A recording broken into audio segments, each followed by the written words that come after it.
अस्सलाम वालेकुम नाज़रीन, जियो न्यूज़ पर आप देख रहे हैं आपस की बात। मैं हूं मुनीब फारूक और मेरे साथ मौजूद हैं नजम सेठी साहब। अस्सलाम वालेकुम नाज़रीन, आज के प्रोग्राम में सबसे पहले बात होगी कुछ अदालती मामलात की, कुछ ऐसे मामलात जो कि बहुत अहमियत के हामिल हैं, कुछ ऐसे फैसले जिनके पाकिस्तान की सियासत के ऊपर बहुत गहरे असरात होंगे और हुए भी हैं इन द पास्ट, और अब आगे देखना है कि आगे क्या होता है। कुछ दिन पहले नाज़रीन एफिड्रीन केस के हवाले से काफ़ी हाइप थी और आज उसके अंदर एक इम्पॉर्टेंट डेवलपमेंट ये हुई कि मखदूम शहाबुद्दीन साहब, जो कि एक दफ़ा का जिक्र है कि वो कैंडिडेट भी थे प्राइम मिनिस्टरशिप के लिए, लेकिन उससे पहले उनके वारंट गिरफ्तारी जारी हो गए थे। बहरहाल वो एक इंटरेस्टिंग डिबेट थी। उनकी आज इसी केस के अंदर बेल रिजेक्ट हो गई और उनके साथ ही अली मूसा गिलानी, जो कि MNA हैं और साबिक वज़ीर आज़म यूसुफ रज़ा गिलानी साहब के साहबजादे हैं, उनकी बेल भी रिजेक्ट होगी। इस तमाम मामले के अंदर नाज़रीन कुछ ऐसे कानूनी पहलू हैं जिनको as a student of law अगर मैं देखूं और बहुत से सीनियर कानूनदान जब देखते हैं तो बहुत से क्वेश्चंस उनके, बहुत से सवालात उनके जहन में जन्म लेते हैं और वो ये समझते हैं कि शायद किसी जगह पर जो जजमेंट है वो कानून के टच स्टोन्स के ऊपर नहीं आती। नाज़रीन, इसके हवाले से बात होगी जनाब अरसलान इफ्तिखार साहब, डॉक्टर अरसलान इफ्तिखार, जो कि चीफ जस्टिस साहब के साहबजादे हैं। उनकी रिव्यू पिटिशन में उनको रिलीफ मिल गया। डॉक्टर शुएब सडल, जो कि फेडरल टैक्स ओम्बुड्समैन है, वो अब तफ्तीश करेंगे, इंक्वायरी करेंगे और सुप्रीम कोर्ट को अप्राइज करेंगे कि इसके इस सारे मामले के अंदर सच्चाई क्या है। नाज़रीन, इसके हवाले से बात होगी, सूबों के हवाले से भी बात होगी और ये कि पाकिस्तान की जो अब आगे सियासत है इसमें जब इंटरिम सेटअप आएगा तो केयर टेकर प्राइम मिनिस्टर कौन होगा। So we have a lot on the agenda. Sethi साहब, आप अम्यूज हो रहे हैं कि हमारे पास इतना कुछ है डिस्कस करने के लिए? मैं अम्यूज इसलिए हो रहा हूँ कि मुझे फिक्र है कि आप ज्यादा लीगलीज में ना चले जाएं। नहीं, मतलब है कि आम लोग ज्यादातर कानून के बारे में कोई खास इल्म नहीं रखते, ना ही उनकी दिलचस्पी है। वो मोटी मोटी बात सुनना चाहते हैं। तो आज आप वकला के पहलू से ना ये चीजों को देखें, सियासी तौर पर देखें कि क्या हुआ, क्यों हुआ, क्या हुआ, क्यों। मैं तो लॉर्डशिप, मैं तो सिंपल बात करूंगा, सिंपल प्लेन। चलो, let's hear what you have to say. मेरी सिंपल जो एक गुजारिश है वो ये है जनाब कि ये ANF का केस शुरू हुआ, अली मूसा गिलानी उन्होंने ऑब्जेक्ट किया। जब सुप्रीम कोर्ट ने इस मामले की कॉग्निजेंस ली, ANF के जो इन्वेस्टिगेटिंग ऑफिसर थे ब्रिगेडियर फ़हीम साहब, वाहिद एविडेंस जो उस वक्त थी अली मूसा गिलानी के खिलाफ वो था एक एफिडेविट जो कि उन्होंने खुद प्रेजेंट किया ब्रिगेडियर फ़हीम साहब ने। उन्होंने अली मूसा गिलानी के जो काउंसिल थे उन्होंने ऑब्जेक्ट किया कि जी ये डिनाई भी हो चुका है ये एफिडेविट, तो काइंडली इसकी इन्वेस्टिगेशन जो है किसी और तरीके से की जाए, ये जो साहब हैं ये बायस रखते हैं या ये फेयर नहीं करेंगे। उसको टर्न डाउन कर दिया गया। इस पूरे मुकदमे के अंदर अभी तक जो ट्रायल कोर्ट के अंदर चल रहा है, ड्रग कोर्ट के अंदर, इस पूरे मुकदमे के अंदर सेठी साहब कोई करॉबरेटिंग एविडेंस यानी कि कोई ऐसी चीज जो कि डायरेक्टली लिंक कर रही हो अली मूसा गिलानी को या मखदूम शहाबुद्दीन साहब को इस एफिड्रीन कोटे के साथ, वो प्रेजेंट नहीं की गई ANF की तरफ से। मेरे लिए स्ट्रेट में दो सवाल खड़े। जरूर। पहला सवाल तो ये खड़ा हुआ कि क्या आप चाहेंगे गिलानी साहब के साहिबजादे का केस लड़ना, क्योंकि आप भी वकील हैं, आप चाहेंगे कि आपको अदालत के सामने खड़ा कर दिया जाए? आप पूरी तैयारी करके आए, किताबें शाबे में देख रहा हूँ रखी हुई है आपने, आप चाहेंगे? नहीं, केस तो बहुत सीनियर लॉयर ने लड़ा है, डॉक्टर रांझा ने, डॉक्टर खालिद रांझा बहुत ही सीनियर लॉयर हैं। तो हमारी क्या औकात है उनके सामने? ये तो बिल्कुल सही है। इसका मतलब है कि केस में जान है, जी, कानूनी तौर पे या सियासी तौर पे? कानूनी तौर। चलिए बताइए कैसे। देखिए, कानूनी तौर पर सेठी साहब जो मैंने अर्ज किया है कि केस के अंदर महज जिस बात पर रिलाई किया जा रहा है वो ये कि डॉक्टर रशीद जुम्मा, जो कि अब वादा माफ गवाह बन चुके हैं, और एक वो डेनिस फार्मास्यूटिकल है उनके जो हेड हैं रिजवान साहब, रिजवान अहमद खान, उन्होंने एक वादा माफ गवाह बन के इनके खिलाफ स्टेटमेंट दे दिए कि हाँ जी इन्होंने मुझे मजबूर किया था और ओवर अ फोन कॉल मजबूर किया था। अब उस फोन कॉल का रिकॉर्ड क्या है, क्या उस पर जो आवाज़, अगर उन्हें फ़ोन कॉल आया तो आवाज़ क्या अली मूसा गिलानी की थी, नहीं थी, इसके हवाले से कोई करॉबरेटिव एविडेंस मौजूद है, नहीं है। मैं इस बात पे जोर बार बार क्यों दे रहा हूँ, क्योंकि ये भी कानून के अंदर ही मौजूद है कि महज जो वादा माफ गवाह है उसकी शहादत के ऊपर किसी को सज़ा या उसकी बेल रिजेक्ट नहीं की जा सकती। उसके साथ कोई सपोर्टिव एविडेंस, कोई ऐसी एविडेंस जो साथ उसे सपोर्ट करे, वो ज़रूरी है। ये कानून के अंदर मौजूद है, हाई कोर्ट रूल्स के अंदर मौजूद है। तो फिर जब डॉक्टर साहब ने, खालिद रांझा साहब ने ये सारी बातें की होंगी अदालत में, तो अदालत की तरफ से क्या रवैया था? उन्होंने उन काउंटर आर्ग्यूमेंट्स क्या थे, वो भी सुना दीजिए। सेठी साहब, बड़ी दिलचस्प बात है कि जब डॉक्टर खालिद रांझा ने ये सारी बातें की और उन्होंने तो इस हद तक इसको इस्लामिक लॉ के हवाले से कहा कि जो सेल्फ कंडेम्ड विटनेस होता है, यानी कि ऐसा जिसे हम अप्रूवर कहते हैं कि जो पहले जुर्म जिसने किया हो वो बाद में कहे जी मैं अप्रूवर बन गया हूँ, ये तो अंडर इस्लामिक लॉ भी कहा गया है कि वो आदिल नहीं है, यानी कि वो सच्चा नहीं है। और इस बात को फेडरल शरीयत कोर्ट ने कहा, फिर सुप्रीम कोर्ट ने अप्रूव भी किया। और इट्स नहीं, मुनीब आप तो अपने वो आर्ग्यूमेंट को दोहरा रहे हैं ना, आप दूसरी हैट पहन लीजिए ना। अच्छा, जज साहब क्या कहते थे? जज साहब ने इंटरेस्टिंगली जब डॉक्टर खालिद रांझा ने आर्ग्यू किया मामला, तो जज साहब ने कुछ बड़े पर्टिनेंट क्वेश्चंस पूछे थे एएनएफ से, जिसमें जो हमारे राय हैं उनका ये कहना है कि एएनएफ ने कुछ के जवाब कन्विंसिंगली नहीं दिए, और डॉक्टर खालिद रांझा और उनके काउंसिल्स के जो मौजूद थे कोर्ट के अंदर, उनके मुताबिक ये 2-3 दफ़ा मामला एडजर्न हुआ और लगता ये था कि जैसे ये बेल ग्रांट कर दी जाएगी, लेकिन ओवर द वीकेंड किस तरह तब्दील किया गया अभी डिसीजन उसका पूरा सामने नहीं आएगा। कल उम्मीद करते हैं मिल जाएगा कि जजेस ने क्या रीजनिंग दी है।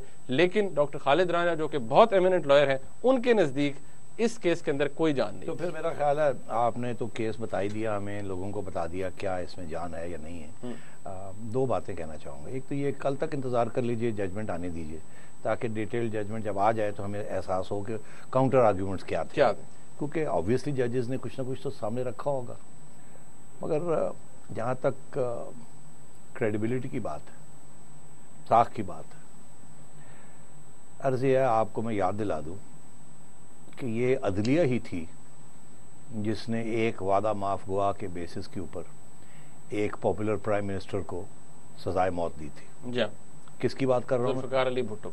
जुल्फ़िकार अली भुट्टो, बिल्कुल। एक वादा माफ गुआ था जो कि उस वक़्त की ASF का हेड था, बिल्कुल। और उन्होंने ये गवाही दी, और वो गवाही दे के उस गवाही के ऊपर एक हाई कोर्ट्स और सीनियर और सुप्रीम कोर्ट्स ने उसको एविडेंस को, सो कॉल्ड एविडेंस को, उस वक़्त सारे इस्लामी कानून और ये सब चीज़ें की धज्जियाँ उड़ा दी। और अगर वो कर सकते थे, एक पॉपुलर प्राइम मिनिस्टर को सजाए मौत दे सकते थे फॉर मर्डर, एक वादा माफ की गवाही के ऊपर, तो आपका क्या ख्याल है? यहाँ तो 2 वादा माफ को आए। तो अर्ज़ ये है कि ये अदलिया अपनी क्रेडिबिलिटी के बारे खुद इसको सोचना चाहिए कि ये ना हो कि ये मजाक बन जाए, लोग बातें करनी शुरू कर दें। पहली बात तो ये मैं करना चाहता हूँ। दूसरी बात मैं ये आपसे कहना चाहता हूँ कि देखिए, आम लोग उन्हें ये एक प्रोपेगेंडा या एक फैक्चुअल नैरेटिव जो है, कहानी जो है, ये आवाम तक पहुंच चुकी है। बिल्कुल। वो क्या है? वो ये है कि गिलानी साहब और उनके साहिबजादे करप्शन में डेफिनेटली मुलव्वस हैं। कहते हैं जहाँ धुआं हो वहाँ आग होती है। इतनी कहानियां चल रही हैं कि हर बंदा बुरी से बुरी बात उनके बारे में यकीन करने के लिए तैयार है। सही, बिल्कुल ठीक है। इसे कानून नहीं कहते, इसे सियासत कहते हैं। क्योंकि ये सियासत का एक पहलू है कि प्रोपेगेंडा करना, एलिगेशंस लगाना और एक परसेप्शन क्रिएट करना। जरदारी साहब के बारे में भी तो यही परसेप्शन है ना, वो मिस्टर 10% से मिस्टर 20% हो गए, पता नहीं अब कितने परसेंट तक पहुंचे हुए। हालांकि 8-9 साल जेल भी काट ली और अभी तक कुछ प्रूव नहीं हुआ, मगर लोग जिससे बात करेंगे बड़ा करप्ट है वो, ऐसी तैसी आगे पीछे। तो अब अदालतों को ये जब अदालतें एक्टिविज्म की तरफ जाती हैं, पॉपुलिज्म की तरफ जाती हैं, जो कि इस चीफ जस्टिस साहब के ज़माने में सारी अदालतें पॉपुलिस्ट हुई हुई, तो उस एक्टिविज्म और पॉपुलिस्ट मोड के अंदर कानून की तरफ ज़्यादा तवज्जो नहीं दी जाती। रिएक्शन, रिस्पॉन्स, आवाम की ख्वाहिश, इस किस्म की चीज़ों की तरफ दी जाती है। सबसे बड़ा नुकसान इसमें कानून का होता है, क्योंकि अगर कोई चीज़ कानून के मुताबिक नहीं होती और सियासी तौर पे उसके फैसले हो जाते हैं, तो किसी न किसी वक्त वो वापस फिर चैलेंज होती है। क्योंकि ये अदलिया आज है, कल कोई और अदलिया होगी, आज ये चीफ जस्टिस हैं, कल कोई और होगा, और इसलिए सारा जो फिर वो जो जब सर्कल कंप्लीट होता है, तो फिर जैसे वो भुट्टो साहब का जो बात थी, उस वक्त तो सारे यही वाह करते थे, ये सारे राइट विंग एस्टैब्लिशमेंट जो थी यही कहती थी। अब सारे मानते हैं कि वो जुडिशियल मर्डर था, उसका रेफरेंस कोई नहीं दे सकता, कोई नहीं दे सकता, वो इतना बुरा लॉ, इतना। अब तो ये भी जो आजकल जिस किस्म की एक्टिविज्म हो रही है, जिसमें कानून की को नजरअंदाज किया जा रहा है, दैट ये किसी न किसी वक्त आके इसी अदलिया को हॉन्ट करेगी। सियासतदान तो सब जानते हैं कि सियासतदान झूठ बोलते हैं, सियासतदान के ऊपर एतमाद नहीं किया जा सकता, मगर अगर ये परसेप्शन अदलिया के बारे में हो जाए तो फिर इस मुल्क का क्या रह जाएगा? अब कौन से इदारे हैं इस मुल्क के जिनको हमने इज्जत दी और बचा के रखा हुआ? अब हर किस्म की बात शुरू हो गई है। अब जहाँ आप जाएँ खोखे पे खड़े हो जाएं। मैंने अपनी ज़िंदगी में इस किस्म के कमेंट्स जो अब मैं सुनता हूँ, पहले तो सियासतदानों के बारे में सुनता था ना, अब और भी इदारों के बारे में मैं सुनना मुझे सुनाए जा रहे हैं, तो ये दिस इज़ नॉट गुड। इसलिए मेरी यही ख्वाहिश है कि अदलिया जो है वो कानून की बालादस्ती करे, उसमें पॉपुलिज्म की तरफ मत जाए, क्योंकि पॉपुलिज्म से मिलता कुछ नहीं है। अगर तो इनकलाब आया होता इस मुल्क में और आप लोग खून खराबा हो रहा होता और एक दूसरे को टांग रहे होते, तो वो तो एक हिस्ट्री का एक इम्पेरेटिव बन जाता है। मगर यहाँ ऐसी सूरत हाल नहीं है। अदलिया इनकलाब नहीं ला सकती। इनकलाब अगर अदलिया लाना चाहती है तो 10 लोगों को जेलों में डाल के उनकी बेलें कैंसिल करके वो इनकलाब नहीं आएगा। ये पहले भी हुआ और लोग बाहर आ जाते हैं और फिर धंधनाते हैं। इनकलाब आएगा जब आप आम लोगों को इंसाफ देंगे। वो कहते हैं कि जब ये जजेस रिस्टोर हुए तो 18 लाख आउटस्टैंडिंग केसेस थे इस मुल्क में आम आवाम के, अब 32 लाख पे पहुंच गए, ये लोग कहते हैं। तो लोग उसकी तरफ तवज्जो दे रहे हैं, लोग इधर नहीं दे रहे कि ये क्या मजाक बन रहा है। शेट्टी साहब, एक परसेप्शन की बात होती है, नॉर्मली जब लोग सवाल उठाते हैं वो कहते हैं अच्छा एक इंसाफ हो रहा है नहीं हो रहा, और आमतौर पर परसेप्शन ये कि कानून जो है वो अंधा होता है, इंसाफ का तराजू उसको लटका लिया जाता है। इसी तरह का एक जब मैटर आता है सुप्रीम कोर्ट के सामने, डॉक्टर अरसलान इफ्तिखार का जो मामला था मलिक रियाज के साथ, उनका जो फैसला था 14 जून का, उसके खिलाफ उन्होंने रिव्यू पिटिशन फाइल की। रिव्यू में उन्होंने कहा जी कि मुझे एतराज़ात हैं, बायस है जी नैब ने और अटॉर्नी जनरल काउंसिल रहे हैं मलिक रियाज साहब के। बहरहाल रिलीफ मिल गया डॉक्टर अरसलान इफ्तिखार को purely on the basis of बायस और पार्टिजन एटीट्यूड ऑफ द नैब। अब डॉक्टर शुएब सडल को इंक्वायरी 1 मैन कमीशन है जो कि रिपोर्ट करेंगे।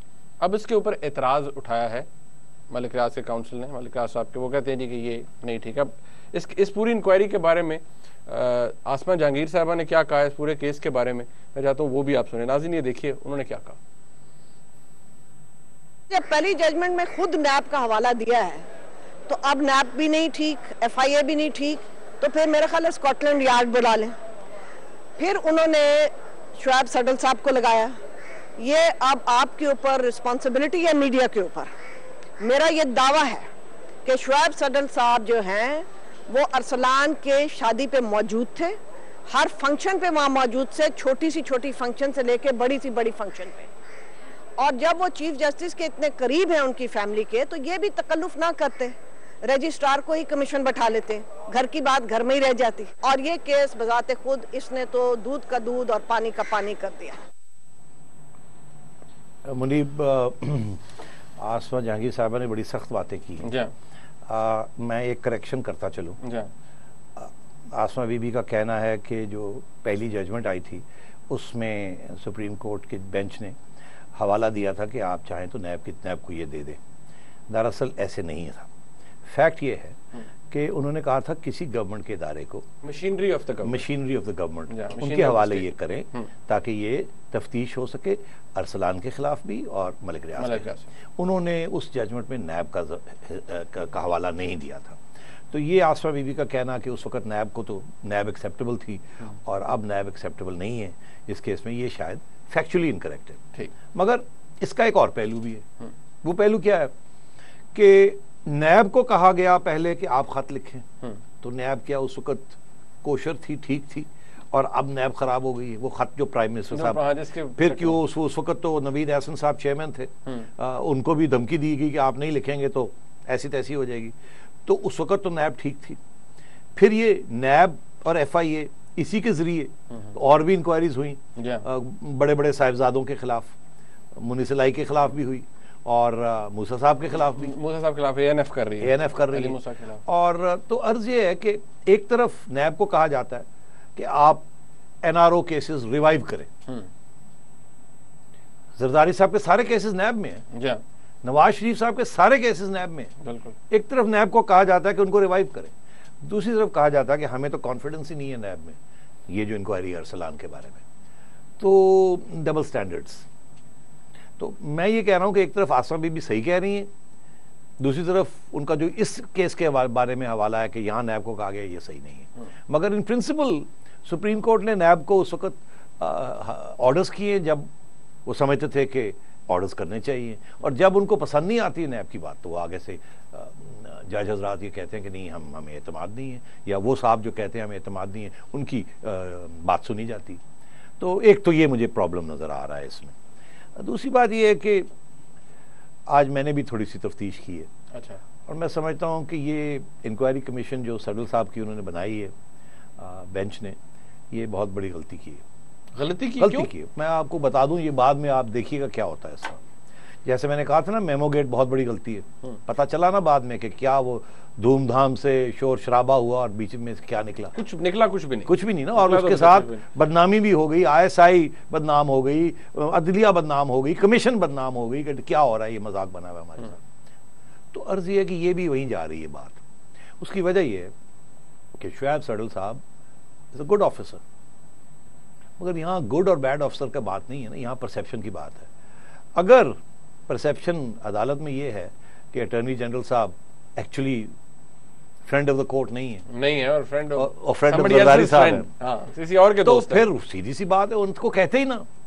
और अगर कहना था तो फिर उनकी बात पे एतमाद होना चाहिए, मगर वो कहा भी और नहीं भी एतमाद। फिर कहा कि हुकूमत की मशीनरी के जरिए हो, फिर वो भी हटा ली, उनकी राइट हटा ली और खुद अपॉइंट कर दिया। लेकिन हुकूमत की मशीनरी है क्या, ये नहीं पता ना। अभी तो कुछ पता नहीं है कि कौन सी मशीनरी होगी और कौन कैसे ये इंक्वायरी चलेगी और इस इंक्वायरी के अंदर क्या होगा और क्या नहीं होगा। और ये जो आसमा बीबी ने बात की है, मैं आपको ये बता दूं कि अगर ये बात आगे चली तो ये मीडिया में ये बात आएगी, डेटे आएंगी, टाइम्स आएंगे। इस वक्त पे शुएब सडल साहब फलाने फंक्शन में मौजूद थे, इस टेबल पे बैठे हुए थे, इतने करीब हैं वो रजिस्ट्रार साहब के या ABC के या DEF के, मतलब मैं जनरली बात कर रहा हूँ। और सारा वक्त ये शुएब सडल साहब के ऊपर सवाल खड़ा हो जाएगा कि ये तो ऐसे लगता है कि खानदानी मामला है। और भी बहुत सी चीजें जिन लोगों का ये काम है ना कि अब पता करना कि शुएब सडल साहब की कितनी मुलाकातें हुई हैं मिस्टर X के साथ या मिस्टर Z के साथ पिछले दिनों में, ये भी बातें निकलनी शुरू हो जाएंगी। तो मैं अगर शुएब सडल साहब की जगह हूं तो मैं माजरत के साथ, मोहब्बत और प्यार के इजहार करते हुए अपने आप को इस कमीशन से निकाल लूं। इस कमीशन का हाल और हशर बुरा होना है और शुएब सडल साहब ने जो अपनी रेपुटेशन बनाई है वो बिल्कुल तबाह हो जाएगी। इसकी क्रेडिबिलिटी नहीं होगी इस कमीशन की, और पिस जाएंगे। एक तरफ जरदारी साहब और दूसरी तरफ चीफ जस्टिस साहब और दरमियान में उनका साहिबजादा, और फिर ये जजेस के अंदर भी हर किस्म के सवाल खड़े हो सकते हैं। अच्छा, एक सेठी साहब, मैं इस पे वापस आएंगे तो बात करेंगे, क्योंकि बहुत से लोग ये कहते हैं कि गवर्नमेंट ने इसमें बदनीति दिखाई थी, अटॉर्नी जनरल साहब को बता देना चाहिए था कोर्ट को कि वो काउंसिल रहे हैं मलिक रियाज साहब के। तो that's a very valid point, I am sure. नाज़रीन, एक ब्रेक ले लेते हैं। ब्रेक के बाद जब वापस आएंगे तो इस हवाले से भी बात जरूरी है कि केयर टेकर गवर्नमेंट के लोग बात करते हैं, तो केयर टेकर प्राइम मिनिस्टर कौन होगा, इसके ऊपर भी बड़ी लेन देन होगी। सेठी साहब से पूछते हैं कि कोई आपस की बात है जो हमारे साथ शेयर कर सकते हैं। ब्रेक के बाद हमारे साथ रहिएगा।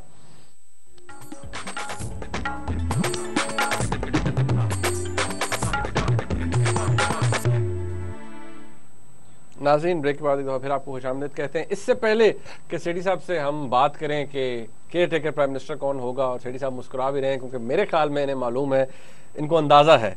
इससे पहले नाज़रीन, मैं एक थोड़ी सी क्लैरिफिकेशन देना चाहता हूँ कुछ लोगों के लिए, क्योंकि कुछ देर पहले जब ब्रेक में हम बात करें तो किसी ने कहा जी कि किसी ने मैसेज किया जी कि नहीं, इस जो 14 जून का एक जजमेंट था सुप्रीम कोर्ट का जिसके अंदर असलान इफ्तिखार साहब के केस के वाले से बात हुई थी, उसमें जिक्र था जी नैब ऑर्डिनेंस का, सेक्शन 9 का जिक्र किया गया था, तो लिहाजा नैब ऑथराइज था, अटॉर्नी जनरल साहब ऑथराइज थे कि नैब तफ्तीश करे। उनकी क्लैरिटी के लिए मैं ये बता दूं कि अगर पेज नंबर 7 उसका पढ़ा जाए तो सिर्फ नैब ऑर्डिनेंस का जिक्र नहीं है, उसमें PPC के तकरीबन 4 सेक्शंस का जिक्र है, और ये कहा गया है कि ये डिटरमिन करना इन्वेस्टिगेटिव एजेंसी का काम होगा कि कौन से कानून के तहत किसको किस तरह की सजा मिले और कौन सा कानून अप्लाई करे। सो ये डिटर्मिनेटिव नहीं था इसका जो सुप्रीम कोर्ट का ऑर्डर था इस पैराए में। तो ये बात क्लियर हो जाए कि वो जो लोग ये कह रहे हैं कि सेक्शन 9 का जिक्र हुआ था वो इस तरह से नहीं है जिस तरह बहुत से लोग उसे समझ रहे हैं।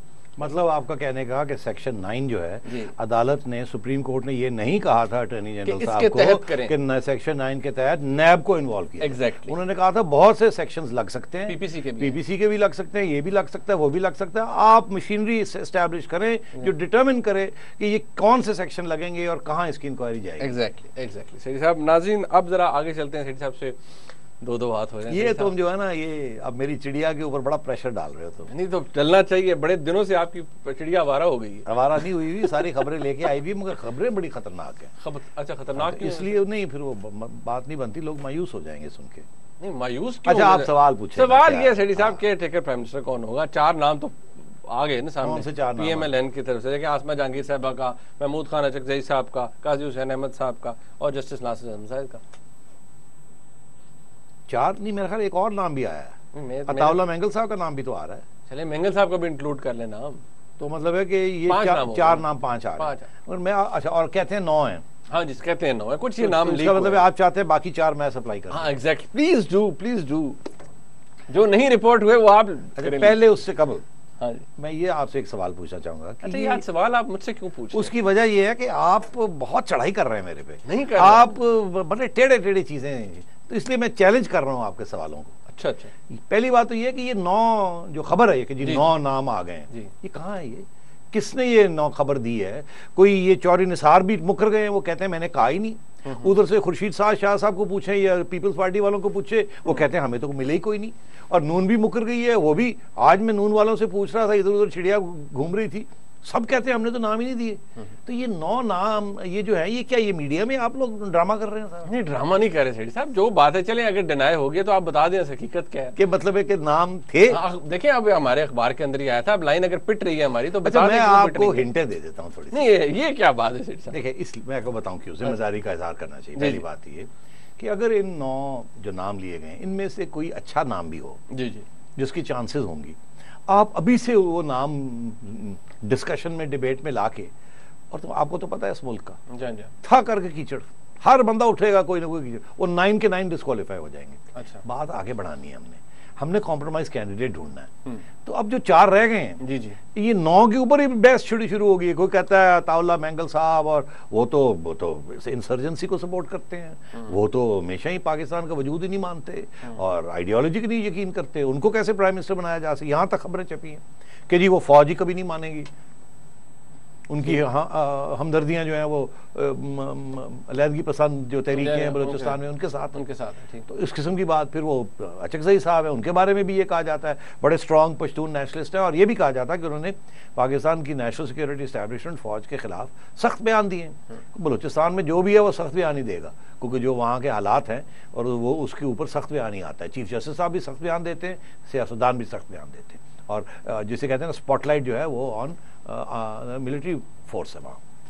तो इसलिए मैं समझता हूँ वो 2 तो आपने पहले ही ये कह के उनको फारग कर दिया।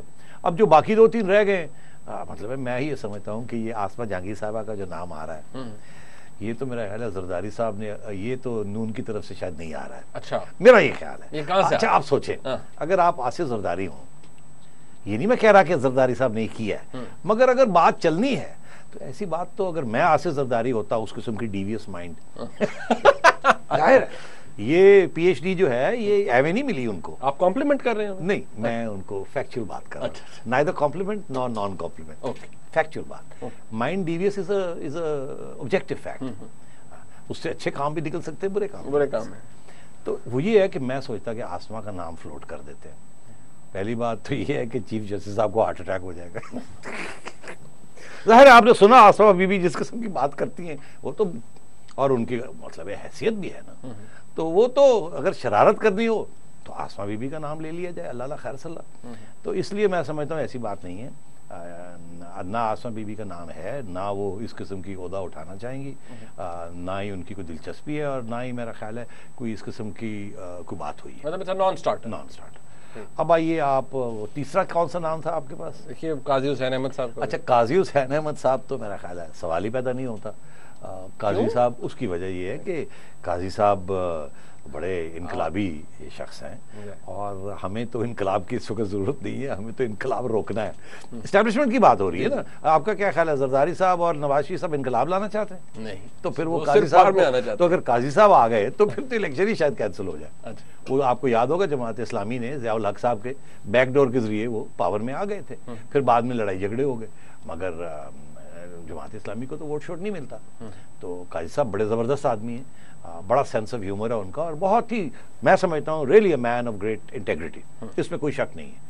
मगर सवाल ही पैदा नहीं होता कि उनको कोई भी इत्तेफाक हो कि जी काजी साहब को बनाया जाए। अच्छा। तो ये भी फारग हो गए। अब आपके पास कौन है? और जस्टिस नासिर असलम साहब। जस्टिस नासिर असलम साहब का नाम बिल्कुल लिया गया। अच्छा, लिया गया। उसकी वजह ये है कि एमक्यूएम के ये बड़े चहेते हैं और कहा यह जाता है, और मियाँ नवाज शरीफ साहब भी जो है वो भी पसंद करते हैं।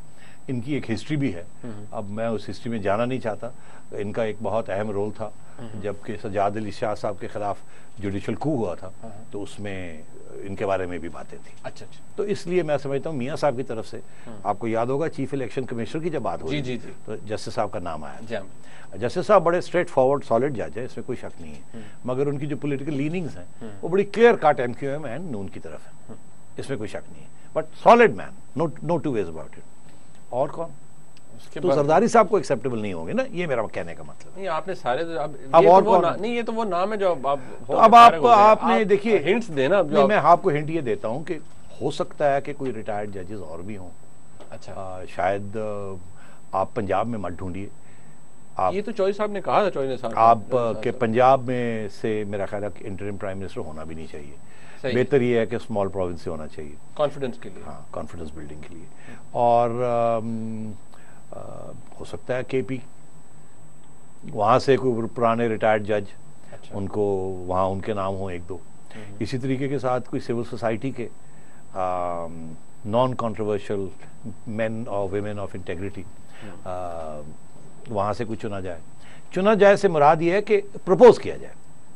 और ये भी मैं आपसे कह दूं कि ये बिल्कुल आप हैरान मत होइएगा कि अगर कोई पुराना 80-75 ईयर ओल्ड पॉलिटिशियन 80 साल का 75 साल का कोई पॉलिटिशियन जिनकी लोग बड़ी इज्जत करते हों, क्योंकि वो कंट्रोवर्सी में कभी नहीं पड़े, जैसे मलिक मेराज खालिद साहब थे। मलिक मेराज खालिद साहब थे, मगर बलूचिस्तान सिंध के एरिया के अंदर ऐसे लोग भी हैं जो कि कबायली भी हैं, सिंधी भी हैं, बलोच भी हैं, और उनकी नेशनल क्रेडेंशियल्स के ऊपर शक नहीं हो सकता। अब बस छोड़ देना, कसौटी ना करें मेरे साथ। उनके नाम भी हो सकते हैं। अच्छा। तो ज्यादा प्रेशर ना डालें, बता ही दूंगा।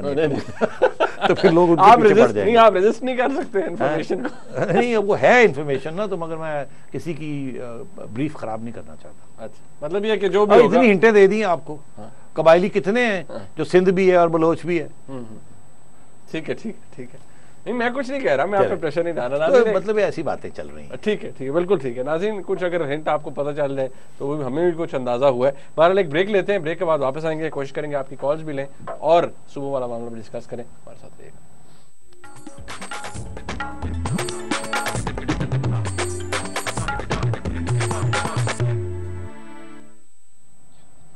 नाज़रीन, कॉल्स का सिलसिला हम शुरू कर रहे हैं। हमारे साथ एक कॉलर मौजूद हैं जी। अस्सलाम वालेकुम। वालेकुम अस्सलाम। बेटा मिसेस सूफी मोहम्मद इसाक शाह बोल रही हूँ रावलपिंडी से। जी, अस्सलाम वालेकुम। कैसे हैं बेटा आप? मेहरबानी जी, मैं नजम सेठी बोल रहा हूँ अभी।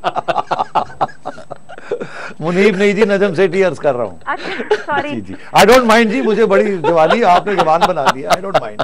चलें, अच्छी बात है। बस ये अर्ज करनी थी, एक तो माशाल्लाह आपके जो तबसरे हैं उससे जाहिर होता है कि आप बहुत ही जीरक दानिश्वर हैं। मेहरबानी जी। और एक दो कंसर्न्स की लाइट में छोटे छोटे दो सवालात हैं। जी हुजूर। एक तो ये है कि अनपढ़ सियासतदान जो मफाद परस्त भी हैं और विजनलेस भी हैं, माशी तौर पे तो उन्होंने मुल्क को तबाही के दहाने में डाल दिया है, और दूसरी तरफ जो हमारा 14वीं सदी का अनपढ़ मुल्ला है जो मजहब के नाम पे कारोबार कर रहा है और मिस इंटरप्रिटेशन ऑफ इस्लाम कर रहा है, तो कब हम यूनानिमसली इनको नो बोलेंगे? जो जिस पेस पे अवेयरनेस आप लोग फैला रहे हैं, तो कब ये अवाम इनको नो बोलेगी और हिम्मत छुटा पाएगी कि हमें आप लोगों की जरूरत नहीं है? क्योंकि इसमें जो मीडिया रोल प्ले कर रहा है, आपके ख्याल में क्या सही कर रहा है और इसको कितना और करना चाहिए? Because at the moment we think Allah रसूल के बाद और मुर्शद पाक के बाद media is the last hope. जी मेहरबानी। दूसरा भी कुछ सवाल है जी? बताएं कि हम कब तक पुर उम्मीद रहें? अच्छा जी, मेहरबानी। अर्जी है जी कि उम्मीद अगर ना हो तो फिर क्या रह जाएगा हमारा। मैं समझता हूँ दुनिया में जहाँ भी मैं जाता हूँ लोग मुझे यही सवाल पूछते हैं कि जी क्या आप होपफुल हैं, आप होपफुल नहीं हैं। और ये जो मसाइल हैं जिसकी तरफ आपने तवज्जो दिलाई कि एक तरफ सियासतदान जो कि बिल्कुल जिनमें विजन नहीं है और जिनका बहुत बड़ा किरदार है इस मोड़ पे हमें ला के खड़ा करने में, दूसरी तरफ ये जो इस्लाम के नाम लेके और खून खराबा हो रहा है और मुसलमानों को बदनाम किया जा रहा है दुनिया में, इसके साथ क्या नुकसान हो रहा है हमारा।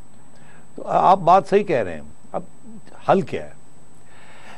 हल के लिए आपको तारीख में जाना पड़ेगा और देखना ये पड़ेगा कि ये सियासतदान और ये मुल्ले जिनकी आपने बात की है, ये कैसे पैदा हुए, किसने इनको बनाया, किसके हाथ से ये निकल गए, और अब ये कहाँ खड़े हैं और इनको कौन टैकल कर सकता है।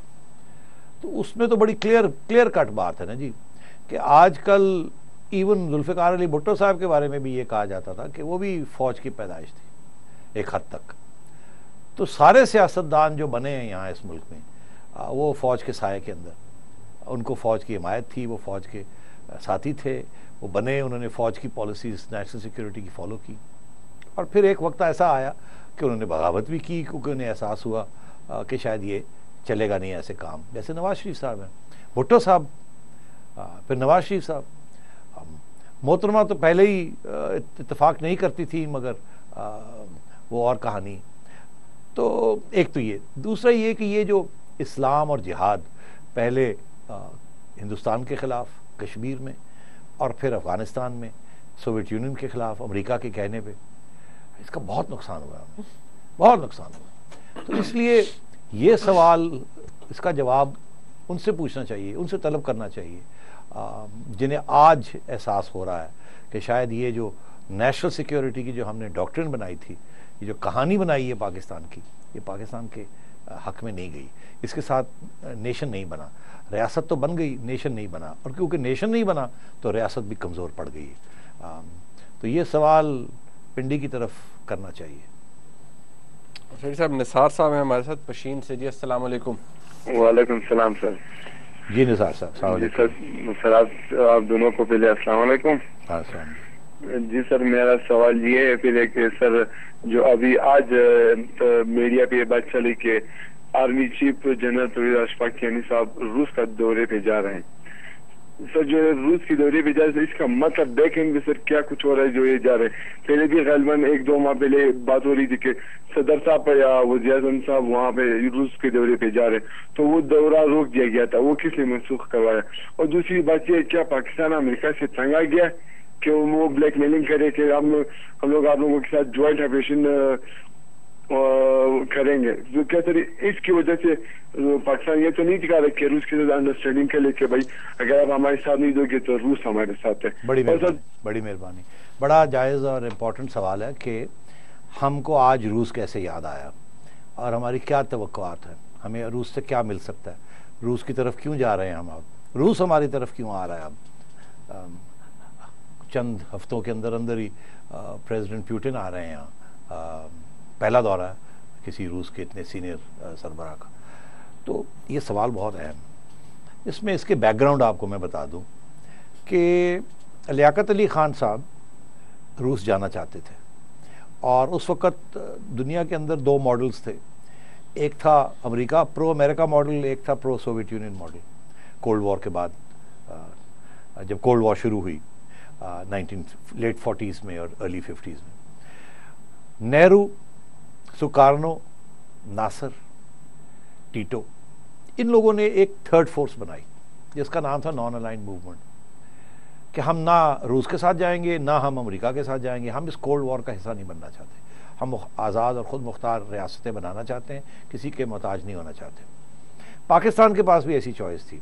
लियाकत अली ख़ान साहब ने सोचा कि सिर्फ अमेरिका की तरफ झुकाव नहीं होना चाहिए, ज़रा रूस को साथ भी बात कर ले, मगर उनका रूस का दौरा कामयाब नहीं हुआ। ये एक और कहानी है कि उनको क्यों रोका गया और उसके बाद असैसिनेट कर दिया गया। ये इसकी बात मैंने एक प्रोग्राम में की थी कि क्यों लियाकत अली ख़ान साहब के पीछे, असैसिनेशन के पीछे क्या हाथ थे, वो लोग क्या अचीव करना चाहते थे, क्योंकि उसके बाद पाकिस्तान बिल्कुल अमेरिकन कैंप में चला गया और उसके नतायज आज आप भुगत रहे हैं।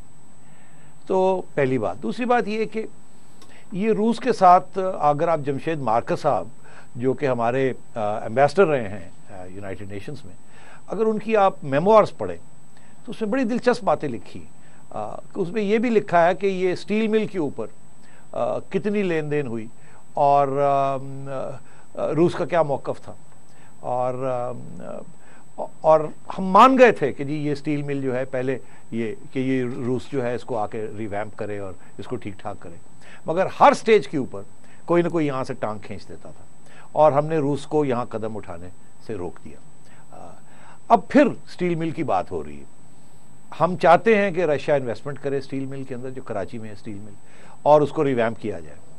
और रूस पहले नाराज था, वो कह रहे थे हमारा आपको इंटरेस्ट नहीं लगा, आप हर 5 साल के बाद ये मसला खड़ा करते हैं फिर भाग जाते हैं। तो ये मसला हमने फिर खड़ा किया को हमारे पास तो अब वसाइल नहीं है, अमेरिका अब कुछ देने के लिए तैयार नहीं है, और अमेरिका वैसे भी नहीं चाहता था कि आपके पास स्टील मिल हो ताकि आप खुद मुख्तार हो। वो हमेशा वहाँ यही हवा चलता रहता है कि पता नहीं स्टील मिल से कोई नई स्टील, मोराजिंग स्टील जिसे कहते हैं, जिसके साथ सेंट्रीफ्यूजेस बनते हैं और यूरेनियम इनरिचमेंट होती है, उस किस्म की आप स्टील ना बनानी शुरू कर दें और अपने न्यूक्लियर प्रोग्राम की अहमियत बढ़ा ना दें। तो वो इस किस्म के उनके प्रॉब्लम्स रहते हैं अमरीकनों के। तो वो नहीं चाहते थे कि आपकी स्टील मिल अपनी इंडिपेंडेंट हो या आप अपने पाँव पर खड़े हों। रशिया ज़रूर चाहता था। तो अब एक तो ये डिस्कशन फिर शुरू हो रही है स्टील मिल की। और दूसरी बात ये कि ये बड़ी अहम बात है कि ये जो पाइपलाइन की बात हो रही है ईरान के साथ, ऑयल पाइपलाइन, आपको याद होगा ये जनरल मुशर्रफ के ज़माने में ये बात छिड़ी और उस वक़्त हमें एनर्जी की ज़रूरत नहीं थी, इंडिया को एनर्जी की ज़रूरत थी। हम तो सरप्लस में थे 2001 में, और उस वक़्त ये बात थी कि ईरान से पाइपलाइन चलेगी, पाकिस्तान के ज़रिए इंडिया जाएगी, इंडिया को सप्लाई करेगी और हमें ट्रांजिट रॉयल्टीज़ मिलेंगी कोई $50-60 मिलियन, और 30 साल की लाइफलाइन में कोई 1-1.5 अरब डॉलर का हमें मिल जाएगा। मगर उसके बाद हमारे यहाँ शॉर्टेजेस हो गई, ये हमारा भी इंटरेस्ट हो गया कि हम इस पाइपलाइन को बनाएं। मगर जब से अमेरिका का प्रॉब्लम शदीद हुआ है ईरान के साथ, तो उन्होंने पाबंदी लगा दी और वहाँ कानून ऐसे बना दिए कि कोई मुल्क या कोई इदारा दूसरी दुनिया में जो कि ईरान के साथ जो बातचीत करेगा इस पाइपलाइन के ऊपर, वो अमेरिका उसको सेंशन करेगा, उसको करने नहीं देगा। और अमेरिका की तरफ से बहुत सख्त दबाव है, जिसकी वजह से इंडिया भी पीछे हट गया। अब वो इंटरेस्टेड नहीं है इसमें, और हमारे ऊपर भी दबाव है कि आप ईरान के साथ कोई ताल्लुकात ना बढ़ाएं, कारोबार ना करें। हम उनके ऊपर दबाव डाल रहे हैं, आप बिल्कुल उधर मत झुकिए। रूस और चाइना इससे एग्री नहीं करते। चाइना की बहुत सख्त ज़रूरत है एनर्जी की, वो चाहते हैं कि ईरान पाइपलाइन जो है ये अगर इंडिया नहीं जाएगी तो चाइना की तरफ जा सकती है।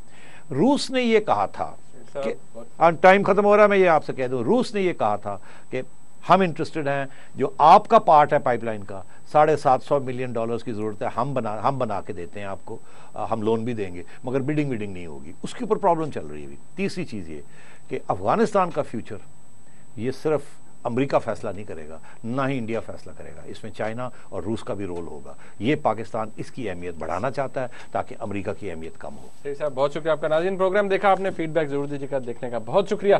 खुदा हाफ़िज़।